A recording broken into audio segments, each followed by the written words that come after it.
Avi, and today we are going to learn how to sound letters. So let's start a video. This is A. A sounds like A. A. This is D. D sounds like D. D. This is G. The G sounds like G. G. This is E.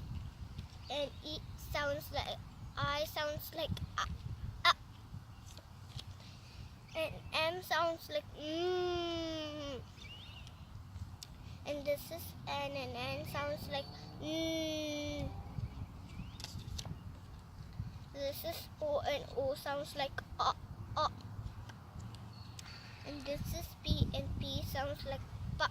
Pa. And this is S, and S sounds like S.